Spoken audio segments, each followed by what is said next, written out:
Luto tayo ng adobong iga o tinatawag sa Batangas na papitik. Tara, yan. Atin mo nang papulahin niya ng karne yan.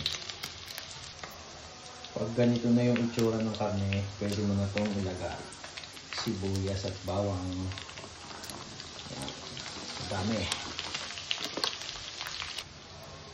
Lagyan ng paminta. Ganito lang.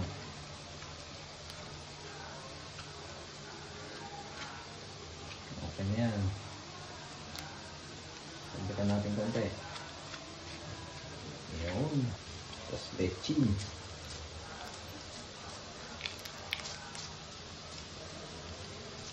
Ilang. Okay na yan. Dalawang taklong nito.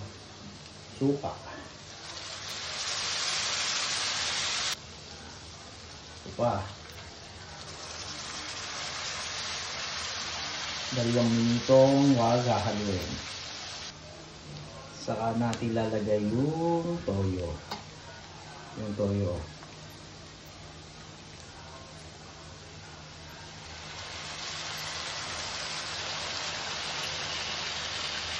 Konti pa. Okay.